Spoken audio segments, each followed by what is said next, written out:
National Weather Service in Birmingham has issued a severe thunderstorm warning for northwestern Calhoun County, south central Etowah County in northeastern Alabama, northeastern St. Clair County until 2:30 p.m. Central Daylight Time. Holy At crap. 1:47 p.m. Central Daylight Time, a severe thunderstorm was located over Rainbow City, moving southeast at 25 miles per hour.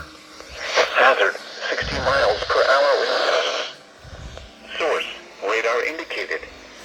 Impact, expects damage to roofs, siding, and trees.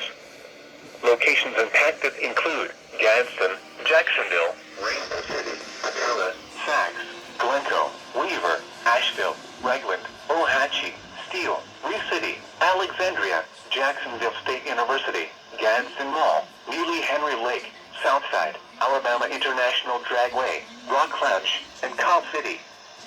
For your protection, move to an interior room on the lowest floor of a building. Repeating, a severe thunderstorm warning is issued until 2:30 p.m. Central Daylight Time for the following counties: St. Clair, Alabama,